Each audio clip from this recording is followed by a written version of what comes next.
What's up, everybody? It's Damon, and today's message is going to be brief, but there's a few things I want to throw out there. More importantly, what I don't like about typology, okay? Now, a lot of you may be wondering, you've spent the last 2 years really researching typology, and I have, and it has its purposes. But the thing about typology I really don't like is that it promotes excuse making for both self and others. Okay, so excuse making, why I can't do something, why someone can't do something, why you're not getting things done in your life, why that particular career or profession is not for you. We talk about natural preferences and being natural and that kind of thing. I think I'm over that, and this has been a growth process for quite some time, but everybody's talking about doing things that are comfortable to you, doing things that are comfortable. That, to me, that is insane, okay? Doing things that are comfortable. If you're doing things that are comfortable, you're never going to get what you want in life. Discomfort is the key. Discomfort is what's going to lead you there. Name one person who is successful who has not done something uncomfortable to get there, okay? Something uncomfortable. That discomfort is what's going to propel you into the next thing. It's going to propel you into the growth process. It's going to propel you in your career. Okay? Get uncomfortable. So when we're talking about natural preferences, find the career that's for your natural preferences. Oh, I'm over that crap. Okay? This excuse making is the biggest problem that I've seen in the typology industry. I see it in profession. I see it in my personal life with my friends. I see it with people I care about. I see it. It's excuse making. Why somebody can't get something done. Okay, so, or why you can't get something done. And, you also, the great part about it, and I say great sarcastically, but the great part about it is when you're actually working with somebody, or you know somebody, who's saying they can't do something, and say, they're a particular type.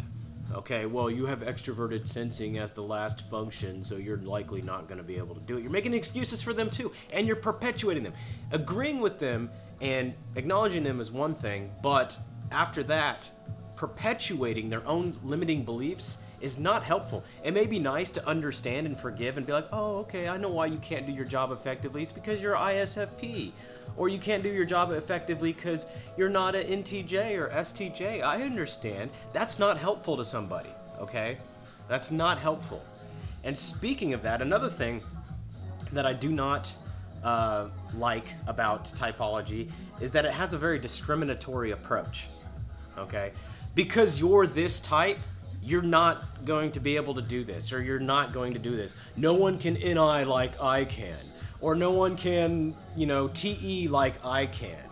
Okay, it's this real discriminatory approach. There's no way you could rival me in my ideas because you don't have NI, or you don't have TE, or you couldn't challenge me because you don't have those functions in your stack, or whatever stupid discriminatory crap.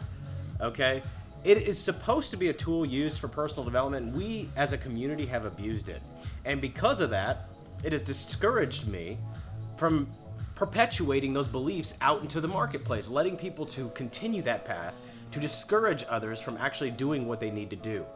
Okay, so I don't like this discriminatory approach. Oh, you're not allowed because you're this. And especially on the Facebook groups, you guys are full of crap, about who does what. Get educated.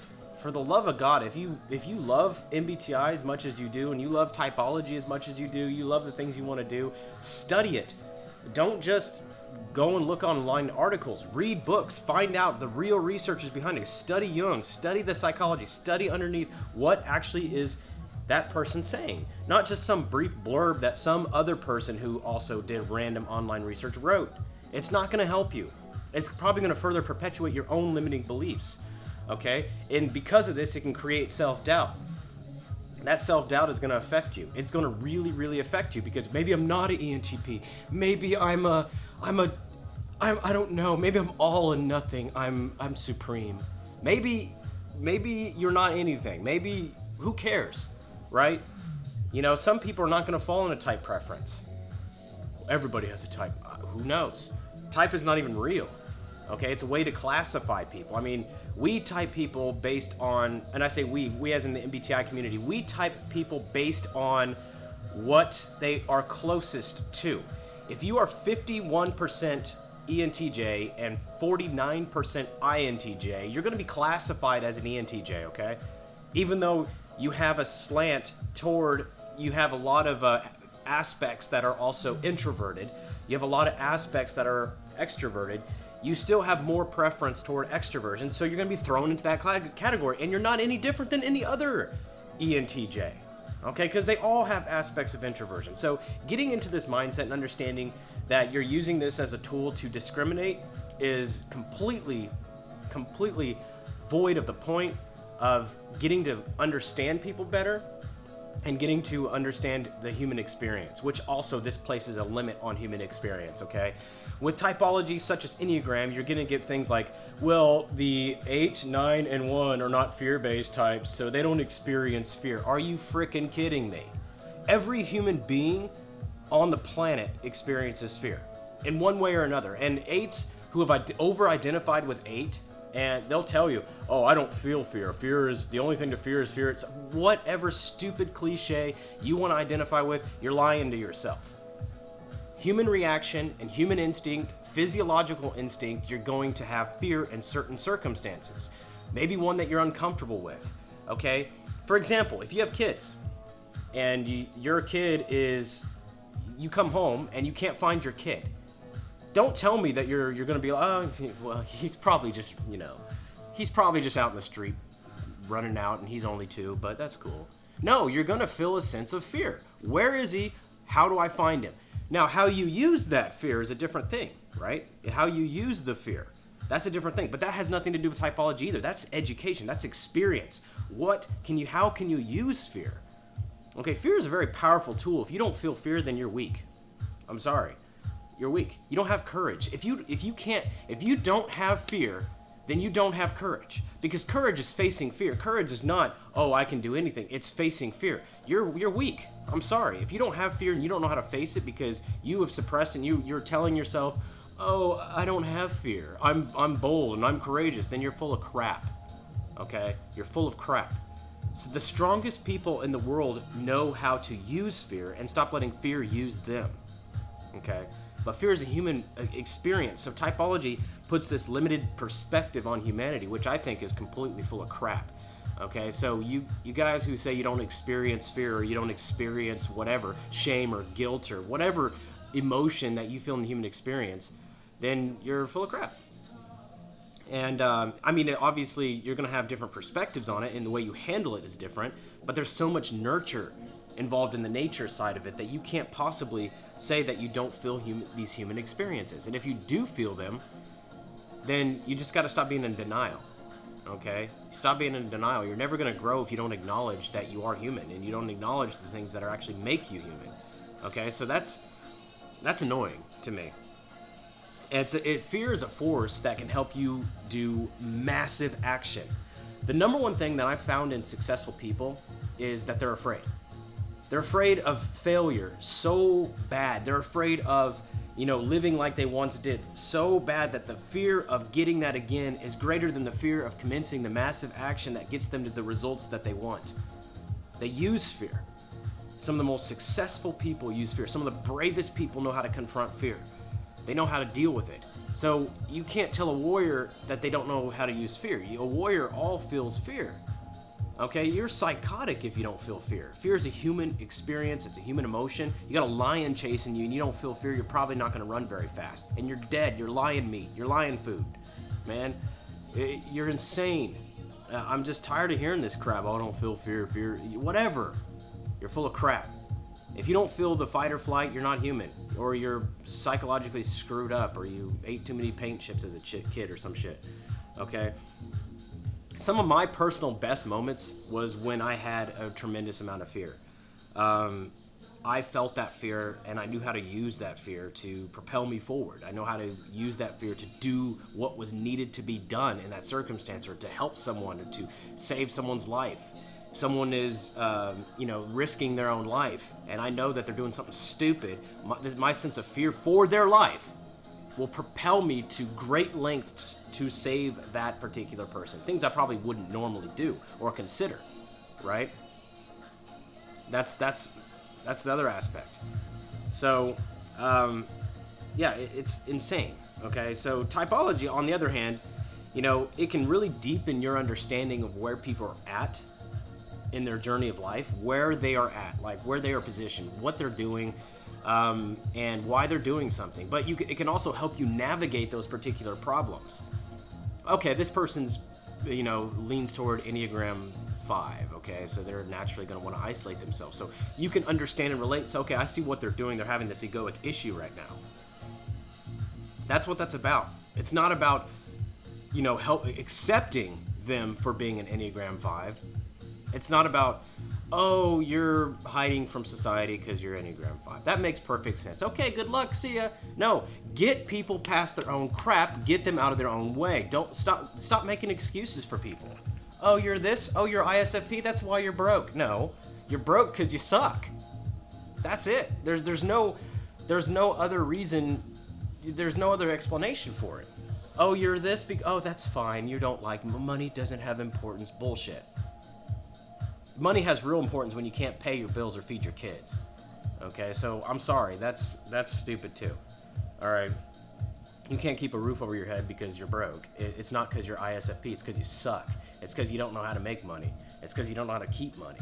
It's because you don't have your money head straight. It's because you don't know what the hell you're missing. You don't understand, you don't have this good grasp. It has nothing to do with type. It's development, okay? So type is a very limited category of development. Development comes from self-awareness, it comes from reading, it comes from understanding what to push past. You can be a fully developed person without ever touching foot into typology, okay? I get into typology because I want to understand people. Absolutely, that's why I got into typology. I wanted to better understand where people were at in their journey, not to make excuses for them. I mean, I could have easily made excuses for myself. Okay, I don't feel human emotion. I don't feel this. That's not what I do, or I don't feel these.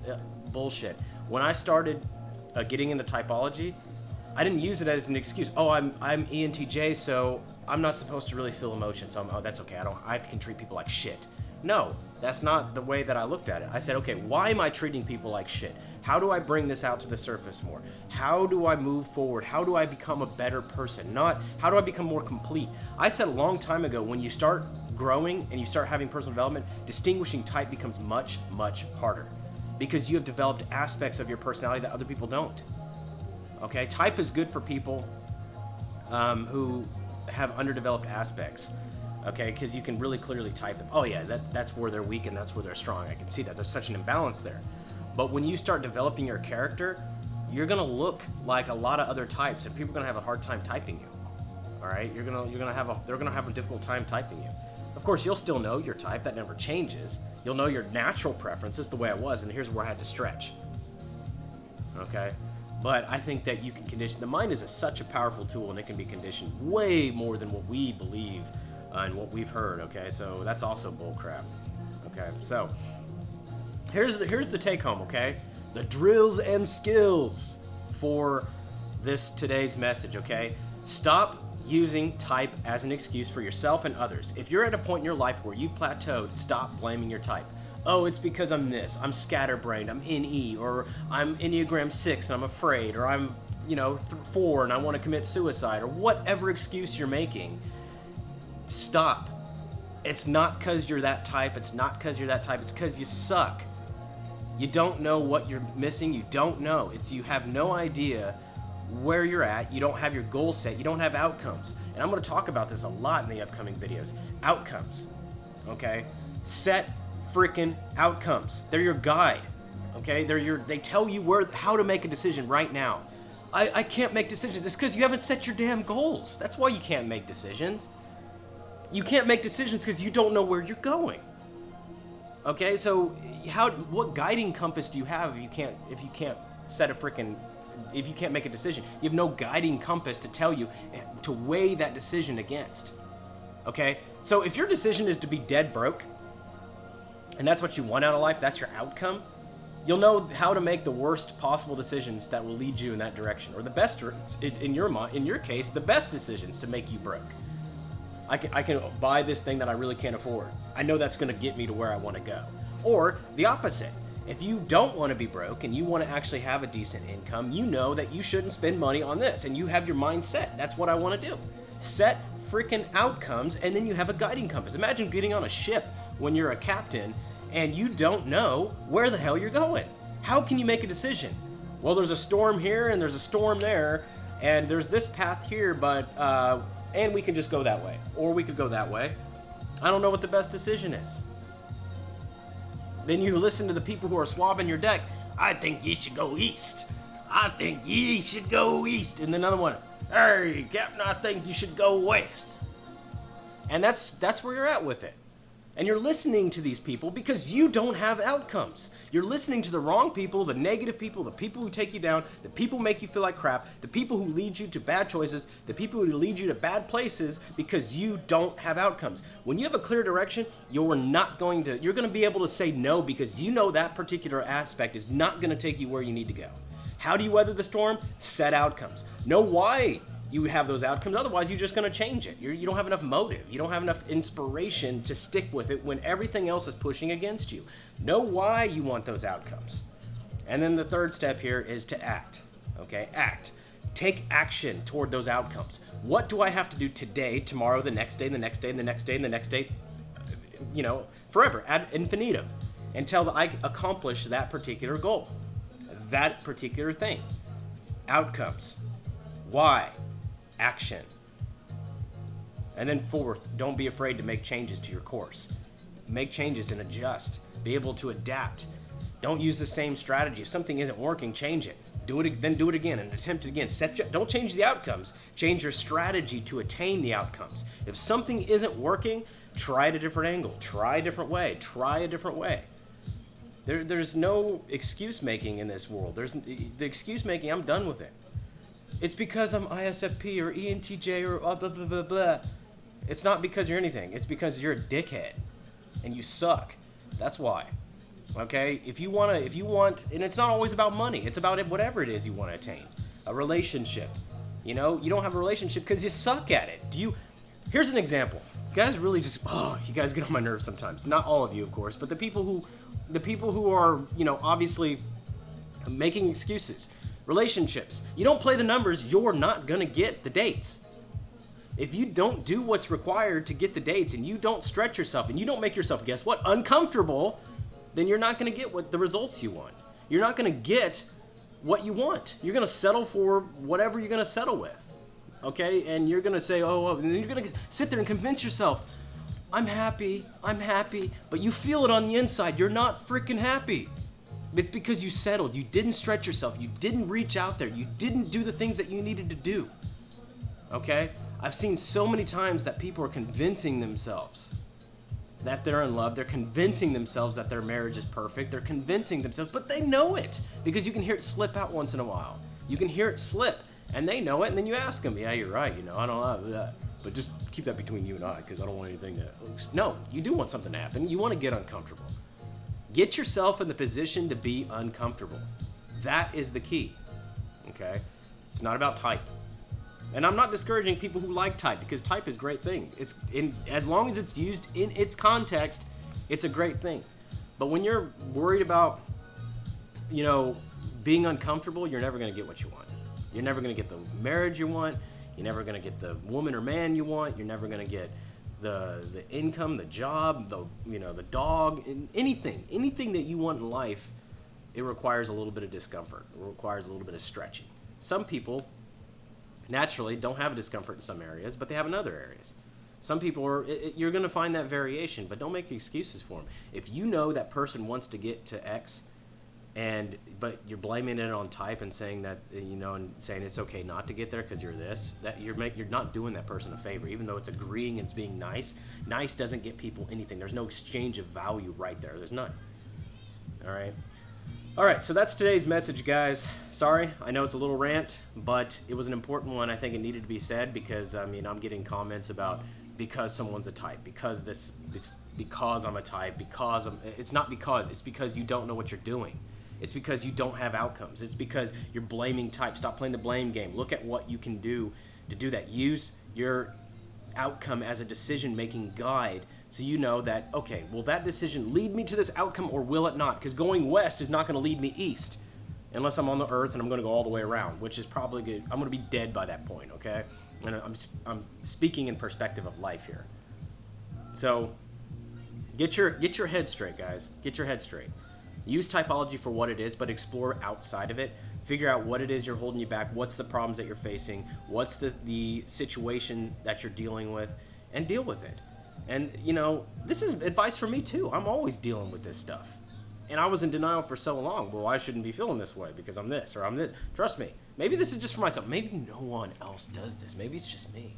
But either way, I'm going to put this out here because I think other people do it, too. I see it all the time. But welcome, anyway, to the first video of the new channel, which I have not yet named. I'm working on it. I'm getting there. So things to come, guys. I will have live streams, but they will actually not be topics like this. The live streams will be more based on a little less depth. They'll be more on conversational basis. I'll get into details of how those things are going to be performed in the future. But keep tuned. I appreciate your viewership, and I know I rant. That's always going to change. That's part of my personality. I actually enjoy it because once I get rolling, things are clicking. Like I gotta go, gotta do this. All right. So get what you want. Grab life by the nuts and make it happen. All right. We'll see y'all next time.